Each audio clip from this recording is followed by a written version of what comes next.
सहस्रशीर्षं देवं विश्वाक्षं विश्वशम्भुवं विश्वं नारायणं देवमक्षरं परमं पदं विश्वतः परमां नित्यं विश्वं नारायणगुं हरिं विश्वमेवेदं पुरुषस्तद्विश्वमुपजीवति पतिं विश्वस्यात्मेश्वरगुं शाश्वतगुं शिवमच्युतं नारायणं महाज्ञेयं विश्वात्मानं परायणम्।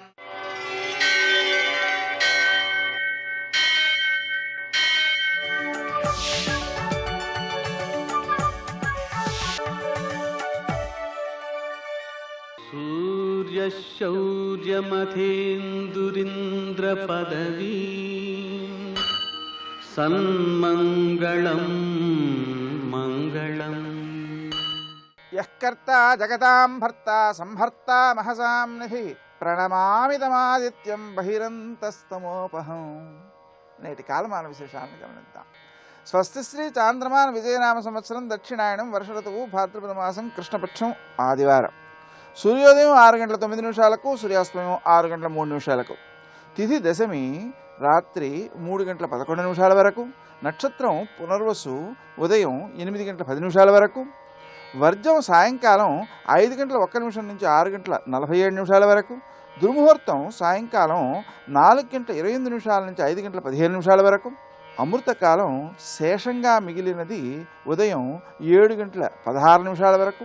మరల రాత్రి 3:35 నుంచి 5:24 వరకు. రాహుకాలం ఆదివారం కాబట్టి సాయంకాలం 4:30 నుంచి 6 గంటల వరకు. నేటి విశేషం పుష్యార్క యోగం. ఎప్పటి నుంచి అంటే ఉదయం పునర్వసు 8:10 వరకు ఉంది కాబట్టి అప్పటి నుంచి మరుసటి రోజు ఉదయం తెల్లవారి వరకు కూడా ఈ పుష్యార్క యోగం అనేది ఉంటూ ఉంటుంది. ఈ పుష్యార్క యోగం 2 రూపాలలో చాలా విశిష్టమైనది. కొన్ని మంత్రజపాలకు దీన్ని వినియోగించుకోవడం వలన కార్యసిద్ధి త్వరితంగా సిద్ధిస్తుంది. నిజానికి పుష్యమి నక్షత్రమే చాలా మంచిదండి. పుష్యంతి అస్మిన్ అర్థాః ఇది పుష్యః. ఆ పుష్యమి నక్షత్రానికి వ్యుత్పత్తి చెప్పేటప్పుడు ఈ నక్షత్రంలో ఆరంభించబడినటువంటి కార్యక్రమములు పోషించబడతాయి కాబట్టి దాన్ని పుష్యమి నక్షత్రం అని అన్నారు. అయితే ఆదివారం కలిసేటప్పటికి సూర్యుని యొక్క సంపర్కం కలిగింది. దానివల్ల ఏమవుతుంది అంటే ఆలోచనాపరుడు, న్యాయబద్ధుడు, సక్రమమైన ఆలోచన చేయగలిగినటువంటి బృహస్పతికి దాన్ని అమలు చేసేటువంటి ప్రభువు సూర్యుడు కలిశాడన్నమాట. విశేషించి సూర్యుడు ఆరోగ్యం భాస్కరాదిచ్చేది కాబట్టి ఈ పుష్యార్క యోగంలో వైద్యులు కొన్ని మూలికలను సేకరించడం ద్వారా మందులను శక్తివంతములుగా చేసుకుంటూ ఉంటారు. అలాగే మంత్రశాస్త్రంలో కొన్ని మూలికల యొక్క వినియోగం ఉంటూ ఉంటుంది. తాయెత్తులు మొదలైనటువంటివి కట్టడానికి.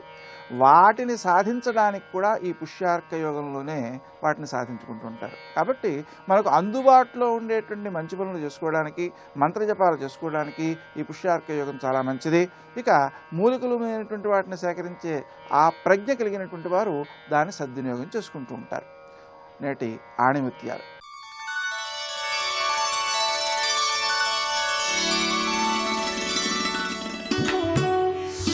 ఎల్లప్పుడూ ఉత్తమోత్తమైన ఆదర్శాన్ని కలిగి ఉండాలి.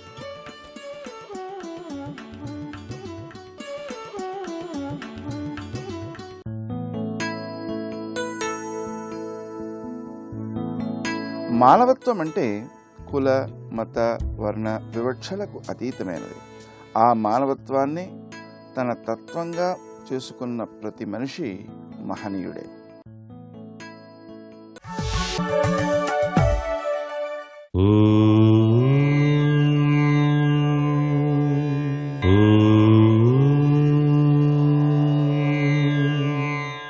ఓం నమో నారాయణాయ. ఓం నమశివాయ. శ్రీమాత్రే నమః. ఆదిదేవుని యొక్క ప్రభావం అనిర్వచనీయమైనటువంటి తత్వాన్ని ప్రసాదిస్తుంది. ప్రత్యక్ష సాక్షిభూత దైవంగా విరాజిల్లేటువంటి సూర్య భగవాన్ని ఎవరైతే నిత్యం కూడాను అర్ఘ్యప్రదానాదులతో అర్చిస్తారో వారికి ఆయుష్, ఆరోగ్యం, కంటిచూపు, ఇవన్నీ కూడా మెరుగుపడతాయి అని చెప్పేసి శాస్త్రాల్లో చెప్పినటువంటి పరమార్థం. అందుకే ఆదిదేవ నమస్తుభ్యం ప్రసీద మమ భాస్కర అని చెప్పేసి ఆ స్వామివారిని తప్పనిసరిగా ఆరాధన చేయాలి. ఈ అర్కపారాయణలో దాగిన పరమార్థం, అర్క అంటే సూర్య అనే పదం కూడా ఉంది. ఆ సూర్య భగవానికి చాలా పదాలు ఉన్నప్పటికీ కూడాను సూర్య భగవానికి సంబంధించినటువంటి నమస్కారాలు. ఎందుచేతనంటే సూర్యుడు నమస్కార ప్రియుడు, విష్ణుమూర్తి అలంకార ప్రియుడు, శివుడు అభిషేక ప్రియుడు. కాబట్టి ఇక్కడ సూర్య భగవాన్ని సూర్య నమస్కారాలతో మంత్రాలు జపిస్తూ ఆ సూర్య నమస్కారాలని మాత్రం ఎవరైతే నిత్యం కూడా ఆచరిస్తారో వారికి అనుక్షణం కూడాను ఆదిత్యుని యొక్క అనుగ్రహ కటాక్ష వీక్షణాల చేత ఆరోగ్యప్రదమైనటువంటి జీవితాన్ని గడపడానికి ఆస్కారం ఎంతగానో ఉంటుంది సుమా అని. ఈ యొక్క సూర్య భగవానుడి యొక్క దివ్య తేజోవంతమైనటువంటి కిరణాలు మన శరీరం పైన చక్కటి ఆరోగ్యాన్ని కూడా ప్రసాదిస్తాయి. అందుకే ఉదయ సంధ్యా సమయాల్లో సూర్యోపాసన, గాయత్రి ఉపాసన అనేటువంటిది మన సాంప్రదాయరీత్యంగా పెట్టినటువంటి విధి విధానం. అయితే ఈ సూర్య భగవాన్ని ఆరాధన చేసేటప్పుడు ఓం సవిత్రే నమః అనే మూలమంత్రాన్ని అధ్యయనం చేసుకుంటూ అర్ఘ్యప్రదానం చేయాలి. ఆయనకి సంబంధించినటువంటి శ్లోకాలు కానివ్వండి, ఆదిత్య హృదయ పారాయణ కానీ చేసినట్లయితే సర్వే సర్వత్రా కూడా ఆరోగ్యం భాస్కరాదిచ్చేతన చందంగా ప్రతి వ్యక్తి యొక్క జీవితంలో ఆరోగ్యమే మహాభాగ్యం. కాబట్టి ఆరోగ్యప్రదాత సూర్య భగవానుడు అని చెప్పేసి గ్రహించాల్సి ఉంటుంది. అంతేకాకుండా ప్రతి ఆదివారం గనక ఎవరైతే కనీసం ఒక గంట సేపు అయినా సరే మౌన వ్రతాన్ని గనక పాటించినట్లయితే, అన్ని వ్రతాల్లో కన్నా గొప్పదైనటువంటి వ్రతం ఏది అని చెప్పేసి ఆలోచన చేస్తే, అరిషడ్వర్గాల్ని జయించి సంస్కారవంతమైనటువంటి జీవితాన్ని మనం మనుగడ సాగించాలి అంటే తప్పనిసరిగా వారానికి ఒక్కరోజైనా సరే మౌన వ్రతాన్ని పాటించాలి. ఒక్కరోజు చేయలేనటువంటి వాళ్ళు కనీసం ఒక గంట సేపు అయినా సరే మౌన వ్రతాన్ని ఆచరించినట్లయితే ప్రత్యక్ష సాక్షిభూత దైవమైనటువంటి ఆ యొక్క సూర్య భగవాన్ యొక్క అనుగ్రహ కటాక్ష వీక్షణాలు మనకు అనుక్షణం కూడాను జీవన్ముక్తికి మార్గదర్శకమవుతాయి అని చెప్పేసి చెప్పడంలో ఏమాత్రం సందేహం లేదు. సర్వే జనా సుఖినో భవంతు.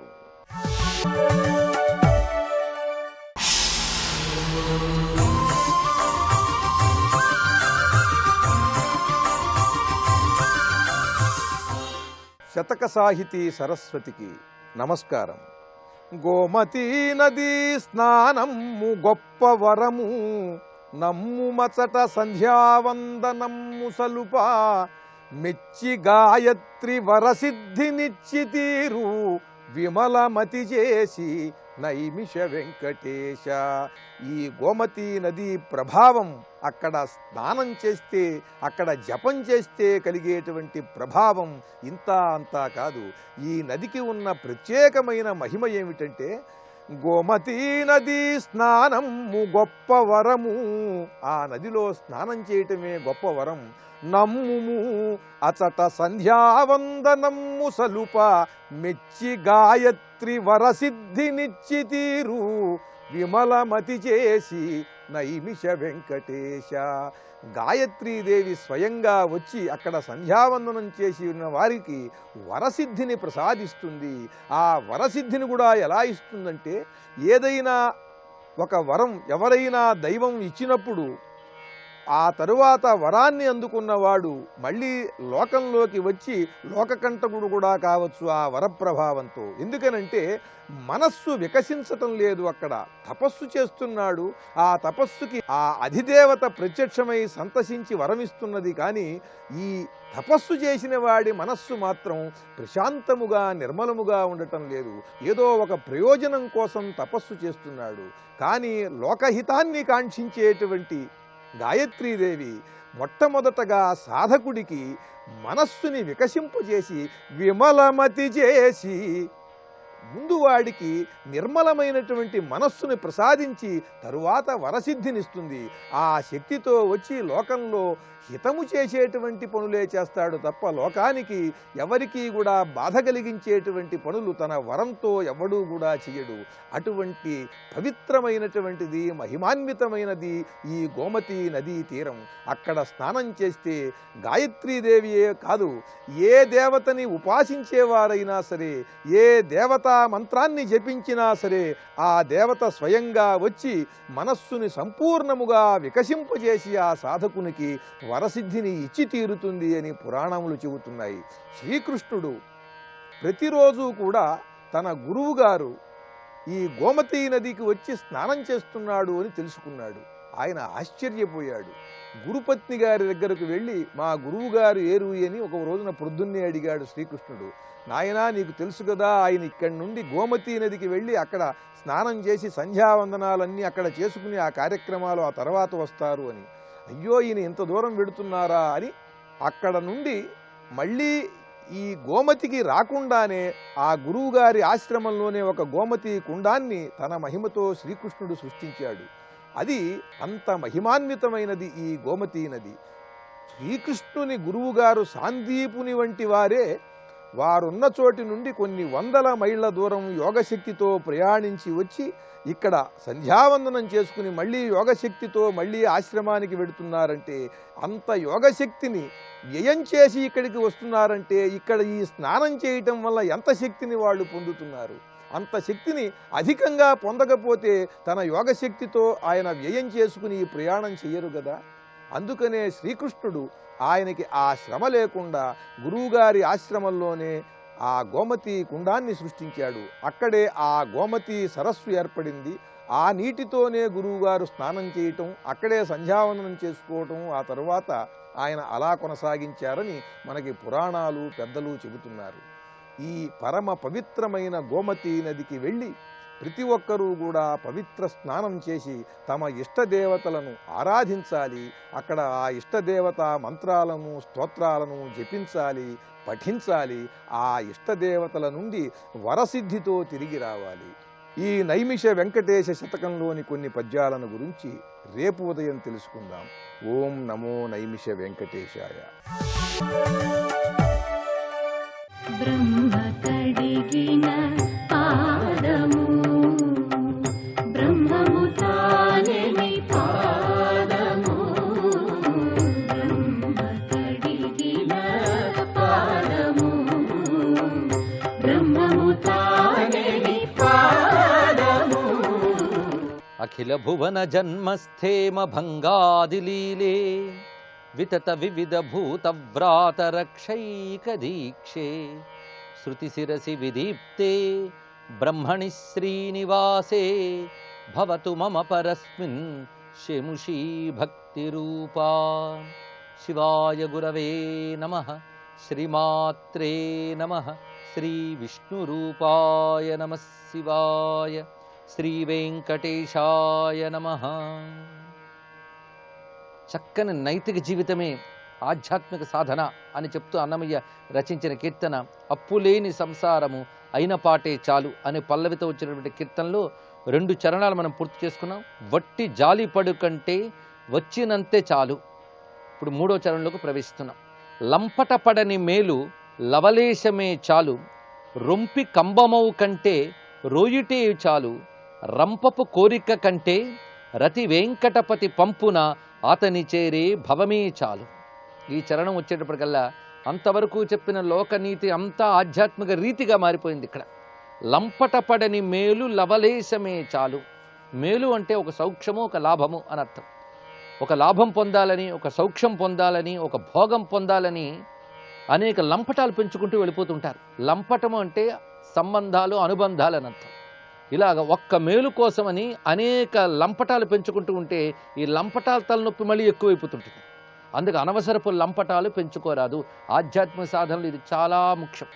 అందుకే సత్సంగత్వే నిస్సంగత్వం అని చెప్పినట్లుగా సత్సంగం నిస్సంగానికి తీసుకువెళుతుంది, కానీ అనవసరపు సంఘాలు కూడదు. ఎక్కువ మందితో అనుబంధాలు, ఎక్కువ మందిని చుట్టూ చేర్చుకోవడాలు కొంతమంది చాలా ఉత్సాహంగా చూపిస్తుంటారు. ఆధ్యాత్మిక సాధకులైన వాళ్ళు ఈ విషయంలో చాలా జాగ్రత్తగా ఉండాలి. కాస్త తన ఆధ్యాత్మిక సాధకుడి మంచి మాటలు చెప్పగానే 10 మంది చేరతారు. ఓహో 10 మంది చేరి తను మెచ్చుకుంటున్నారు కదా, వీడికి తృప్తి కలుగుతుంది. కానీ ఈ 10 మందిలో ఎవడో ఒకడే తర్వాత ప్రమాదకరిగా మారుతూ ఉంటాడు. అందుకే జాగ్రత్త పడుతూ ఉండాలి. అందుకే నిజమైన యోగులు చాలా దూరంగా ఉంటూ ఉంటారు. లంపటాలు పెంచుకోరు. లంపటాలు పెంచుకుంటే యోగికే తర్వాత ప్రమాదం. అందుకు ఈ లంపటాలు పెంచుకుని వచ్చేటువంటి మేలు కంటే ఏ లంపటము లేకుండా లభించే కొద్దిపాటి స్థితి చాలు, అదే లవలేశమే చాలు. ప్రమాదకరులైన వాళ్ళు 10 మంది కంటే మంచి చేసేవాడు ఒక్కడున్నా చాలు. అందుకే ఇక్కడ లంపట పడని మేలు లవలేశమే చాలు, రొంపి కంబమవు కంటే రోయిటే చాలు. ఇది ఒక అద్భుతమైన మాట చెప్పారు. అన్నమయ్య ఇచ్చిన తెలుగు పదబంధాలు కూడా మెచ్చుకోవాలి. రొంపి కంబము అని ఒక మాట వేశాడు. రొంపి అంటే బురద అని అర్థం, కంబము అంటే స్తంభము. బురదలో పెట్టిన స్తంభములా ఉండడం కంటే ఆ బురద మీద విరక్తితో పక్కకు పోవడం మేలు అన్నాడు. స్తంభము అంటే స్థిరంగా ఉండేది స్తంభం. బురదలో స్తంభం అంటే పాపం జాలిపడాల్సిన విషయమే. ఎందుకంటే స్తంభం కనుక అటు ఇటు కదలడానికి లేదు, దానికి చుట్టూ బురదే, ఆ బురద పైన కూడా తుళ్ళుతూ ఉంటుంది. అందుకు బురదలో స్తంభంలా బ్రతికడే కంటే ఆ బురదపై అసహించుకుని దూరంగా ఉండడం మేలు. ఇక్కడ బురద అంటే అర్థం ఏంటంటే కల్మషాలతో కష్మలాలతో కూడిన సంసారమే బురద. ఇక్కడ ఉండేటువంటి ఆశలు, ఇక్కడుండే మాయలు, ఇక్కడుండే అనేక రకాలైనటువంటి అజ్ఞానపు వికారాలు ఏవైతే ఉన్నాయో అదే బురద. అందుకే సంసారంలో ఎప్పుడు స్తంభంలో పాతుకుపోకూడదు, దానిపై విరక్తి ఉండాలి. ఇక్కడున్న విషయాలపై విరక్తి కలిగి ఉండాలి. ఆ విరక్తి లేనప్పుడు తరించలేం. అందుకే చిట్ట చివరికి వచ్చేప్పటికల్లా వైరాగ్య మార్గం గురించి చెప్తున్నాడు. రోత, రోత అంటే విరక్తి. విషయముల యొక్క అల్పత్వం తెలిస్తే తప్పకుండా విరక్తి ఏర్పడుతుంది. మనం విచారణ చేయటం లేదు. ఎప్పుడయ్యా వైరాగ్యం కలుగుతుంది అంటే శంకర భగవత్పాలు వారు చెప్తారు, విషయములు ఎంత మేరకు సారములో ఆలోచించు, అప్పుడు నీకే పోతుంది వాటి మీద ఆసక్తి. అలా ఒక్కొక్కదాన్ని పరిశీలించాలి. అది ఎంతవరకు మేలు, ఎంతవరకు శాశ్వతం. ప్రతిదీ పరిణామంలో దుఃఖాన్ని కలిగించేదే. మొట్టమొదట హాయిగా అనిపిస్తుంది, తర్వాత దుఃఖాన్ని కలిగిస్తుంది. అదొక్కటి ఆలోచిస్తే ప్రతి విషయం మీద విరక్తి ఏర్పడుతుంది. విషయములపై విరక్తి ఏర్పడితేనే భగవంతుడిపై అనురక్తి బలపడుతుంది. అది తెలుసుకోవాల్సింది. అది ఇది కలిపి సాగడం మహా కష్టం. అందుకు ఇక్కడ చెప్తున్న అద్భుతమైన మాట, రొంపి కంబమవు కంటే రోయిటే చాలు. ఈ విషయమయమైనటువంటి సంసారంలో పాతుకుపోవడం కంటే ఇది పాతుకుపోవడం అండి.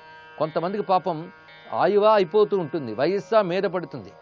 మిగిలిన వాళ్ళందరూ నువ్వు నాకు అవసరం లేదన్నట్టే ప్రవర్తిస్తుంటారు. అయినా ప్రతిదీ పులుముకుంటూ వాడు ఎలా ఉన్నాడో వీడు ఎలా ఉన్నాడో ఇదే లంపటం. ఎంతవరకు ఎవరితో వస్తారు? ఒక ధర్మం వరకు, బాధ వరకు, కొంతవరకు చూసే బాధ్యత అయింది. చిట్ట చివరి వరకు అదే ధ్యాస. నీ ఆత్మ గురించో పరమాత్మ గురించో చింతన లేకుండానే గడిపేస్తే ఆ జీవితం ఏమిటి? అందుకే రొంపి కంబం అనే మాట గొప్ప మాట. ఈ సంసారమును రొంపిలో స్తంభంలా పాతుకుపోవడం కంటే దీనిపై వైరాగ్యం కలిగి వైదొలగడం చాలా మంచిది అని ఒక్క వాక్యంలో అద్భుతంగా వైరాగ్యం యొక్క ఆవశ్యకతను చెప్తున్నాడు అన్నమాచార్య. రొంపి కంబమవు కంటే రోయిటే చాలు, రంపపు కోరిక కంటే రతి వెంకటపతి పంపున ఆతని చేరే భవమే చాలు. ఇక్కడికి వచ్చేటప్పటికల్లా మరొక అద్భుతమైన విషయాన్ని వివరిస్తున్నారు. రంపపు కోరిక. ఎందుకంటే కోరిక లేని దానికి అంతు పొంతు లేదు. అందుకే ముందు కోరికల్ని తొలగించుకొని చెప్పకూడదు, కోరికల్ని నియంత్రించుకొని చెప్పాలి. నిర్మూలన కంటే ముందు నియంత్రణ అవసరం. అందుకు ధర్మబద్ధమైన కోరికలు తీర్చుకోవడం అంటే నియంత్రణ ఏర్పడిపోయింది. ధర్మమే నియంత్రణ. ధర్మము ద్వారా మన కోరికలను నియంత్రణ చేసుకుంటే క్రమక్రమంగా ఏ కోరిక లేని స్థితికి వెళ్ళగలము. అందుకు కోరికల గురించి వర్ణించుతూ ఇక్కడ రంపపు కోరిక అని ఒక అద్భుతమైన తెలుగు పదబంధాన్ని అన్నమయ్య అందించారు. తెలుగులో గొప్ప గొప్ప మాటలతో బ్రహ్మ విద్యా పదాలను అందించిన వారిలో అన్నమాచార్యుల వారొకరు, పోతన గారొకరు. వారు ఇరువురిని మర్చిపోరాదు. అంత అద్భుతమైన తెలుగు పదబంధాలు ఇచ్చారు. భాషను బ్రతుకుతున్న జాతికి ఆ సౌందర్యాలు తెలియని పరిస్థితి ఏర్పడుతుంది. అన్నమయ్య తెలుగు మాటలు మర్చిపోతే ఇంక తెలుగు వాళ్ళం అవుతామా మనం? అందుకు రంపపు కోరిక అనేవాడు చాలా విశేషమండి. గొడ్డలి కోరిక అనకుండా రంపపు కోరిక అన్నాడు ఆయన. గొడ్డలైతే ఒక్క వేటుతో పోతుంది, పర్వాలేదు. రంపమైతే అలా కోస్తూ ఉంటుంది, అందుకే రంపమని పెట్టాడు ఆయన. ఆ రంపమున్నదే అది అలా కోస్తూ కోస్తూ కోస్తూ తీసుకుపోతుంది. అందుకు హృదయాన్ని కోరిక రంపంలా కోస్తుంది. అంత గొప్ప మాట చెప్పాడు. ఆ కోరికే చాలు వేదన పెట్టడానికి. అది రంపపు కోరిక కంటే రతి వెంకటపతి పంపున అతని చేరే భవమే చాలు. అలాంటి రంపంలా బాధించే కోరికల కంటే ఆ పరమాత్మని శరణు వేడుతూ ఆయన ఆదేశం మేరకు ఆయనని ఆశ్రయించే ప్రయత్నం చేసే బ్రతుకే చాలు. అందుకే ఏదయ్యా గొప్ప బ్రతుకు అంటే రంపపు కోరికలతో బాధపడ్డం కంటే భగవంతుని శరణి వేడి బ్రతికే గొప్ప బ్రతుకు. అందుకు బ్రతుకు అనగా ఆతని చేరే భవం అంటే భగవంతుణ్ణి చేరుకునే జీవితమే గొప్ప జీవితం. రామకృష్ణ పరమహంస గొప్ప మాట చెప్పారు, జీవితానికి లక్ష్యం ఏదయ్యా అంటే భగవంతుణ్ణి చేరడం. ఇలాంటి లక్ష్యం పెట్టుకుంటే ఇంకేం కావాలి? లక్ష్యం ఎప్పుడైతే నిర్ణయించేసుకున్నామో దానికి తగ్గట్టు ప్రయత్నిస్తుంటాం. ఒక ఊరిలో మనం ఉంటూ మరో ఊరు వెళ్ళాలని నిర్ణయించుకున్నప్పుడు ఆ ఊరికి వెళ్ళడానికి కావలసినటువంటి సొమ్ము ఎంత కావాలి, ఏ ప్రయాణ సాధనం ద్వారా వెళ్ళాలి, ఈ ప్రయత్నాలన్నీ చేసుకుంటాం. అదేవిధంగా భగవంతుని చేరడం లక్ష్యం పెట్టుకుంటే దానికి తగ్గట్టు బ్రతకడం, దానికి తగ్గట్టు జీవించడం, దానికి తగ్గట్టు ఆలోచించడం ఇన్ని వస్తాయి. అందుకు ఇక్కడ మొట్టమొదటి నుంచి చెప్పిన ఒక్కొక్క వాక్యం కూడా భగవంతుడి వైపు తిరిగే జీవితం ఎలా ఉండాలో చెప్తూ, జీవిత ప్రయోజనం ఏమిటయ్యా అంటే భగవంతుడిని చేరే జీవితమే జీవితము. భగవంతుడిని మరిచి బ్రతకడం ఉన్నదే అది విషమయమైన వ్యర్థమైన జీవితం. అందుకే హరిభక్తి వర్జితుల రిక్తవ్యర్థ సంసారములు అంటాడు ప్రహ్లాదుడు. హరిభక్తి లేని వారి జీవితము రిక్తము వ్యర్థము అని 2 మాటలు వేశాడు. రిక్తము అంటే శూన్యం, వ్యర్థము అంటే పనికిరానిది అని అర్థం. ఇక్కడ ఎంప్టీ అండ్ వేస్ట్ అని 2 చెప్పాడు ఇక్కడ.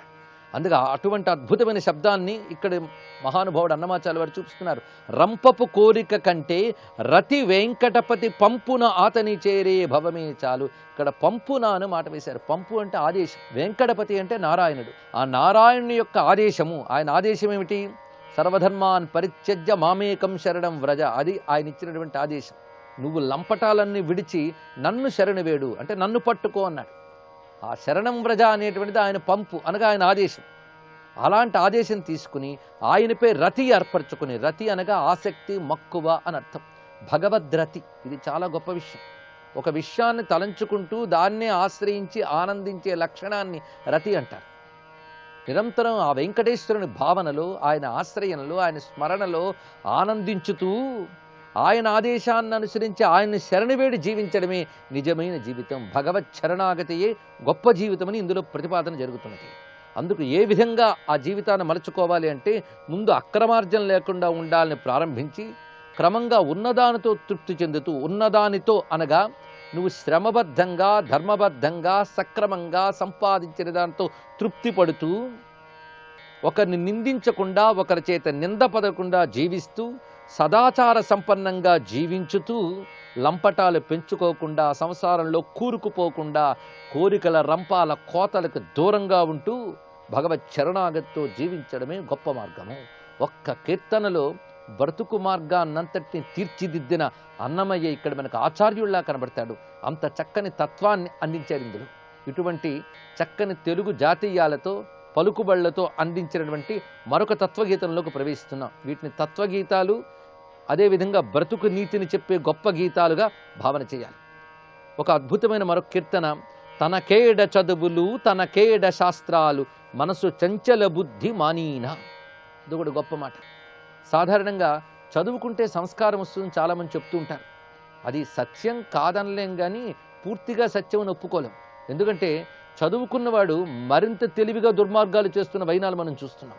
అందుకు చదువు, అక్షరాస్యత ఇవన్నీ కూడా సంస్కారాన్ని పెంచుతుందని, మంచిని పెంచుతుందని చెప్పలేము. అసలు మంచిని, సంస్కారాన్ని పెంచే చదువు చదువుతున్నామా అదొకటి. ఒక్కొక్కసారి పాండిత్యం సంపాదించుకుంటే గొప్పవాళ్ళు అవుతారు అనుకుంటారు.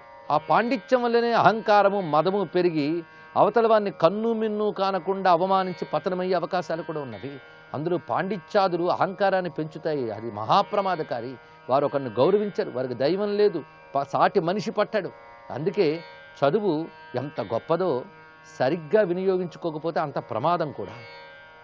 మనసు చపలత్వానికి లోనవుతూ ఉంటే ఆ చపలత్వాన్ని, ఇంద్రియాలను నిగ్రహించుకోకుండా ఎన్ని చదువులు చదివితే ఏం లాభమయ్యా? అందుకే పాండిత్యానికి పరమార్థం అహంకారమా? సంస్కారం. ఆ సంస్కారం కావాలి, నిగ్రహం కావాలి. ఆ నిగ్రహించి బ్రతకాలి. అలాంటి నిగ్రహము, సంస్కారము లేకుండా ఎన్ని చదివితే ఏం లాభము? ఒట్టి సమయం వ్యర్థము సుమా అని ఈ కీర్తనలో చెప్తున్నారు. దీని వైభవాన్ని రేపు పరిశీలిద్దాం. సర్వం శ్రీనివాసార్పణమస్తు.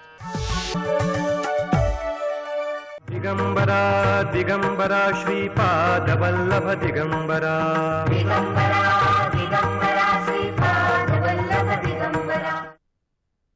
శ్రీ మహాగణపతే నమః, శ్రీ సరస్వతి నమః, శ్రీపాదవల్లభ నరసింహ సరస్వతి, శ్రీ గురు దత్తాత్రేయాయ నమః.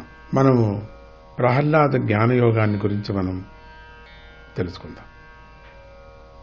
దేవుడు ప్రత్యక్షమై వరాలు ఇవ్వటం వేరు, ఆత్మజ్ఞానం కలగటం వేరు.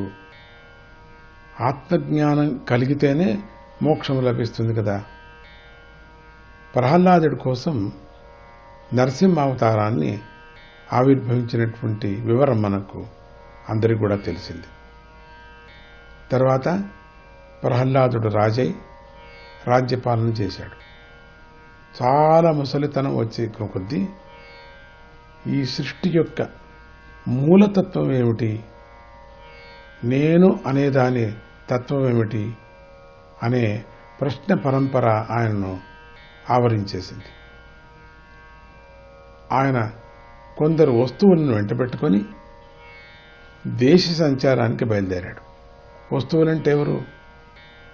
సంబంధపడినటువంటి ఆప్తులు కూడా అనుకోండి. అవన్నీ వస్తువులు, ఆప్తులు అందరూ వెంట పెట్టుకొని బయలుదేరాడు. అంటే దేశ సంచారం చేస్తున్నాడు. దేశ సంచారం చేసేటప్పుడు అందరూ ఉండాలి కదా.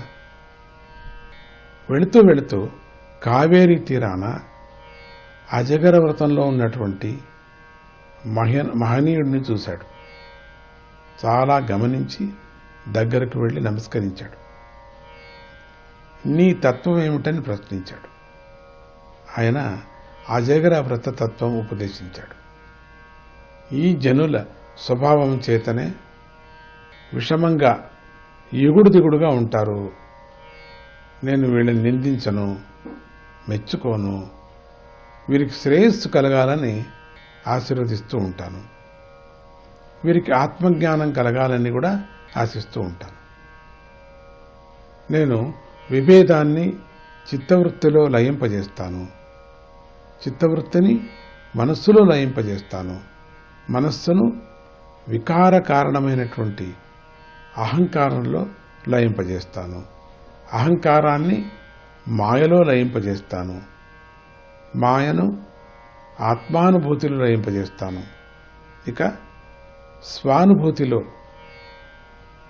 ఆత్మరూపంలో ఉండిపోతాను. ఈ ఆత్మతత్వం విని ప్రహ్లాదుడు ప్రశాంత చిత్తుడై ఇక ఇంటికి వెళ్ళిపోయాడు, జీవన్ముక్తుడయ్యాడు. చాలా బాగుంది ఈ ఘట్టం. దీన్ని డీటెయిల్గా మనం చెప్పుకోవచ్చు. దీన్ని అజగర వ్రతయోగి దత్తాత్రేయుడి అని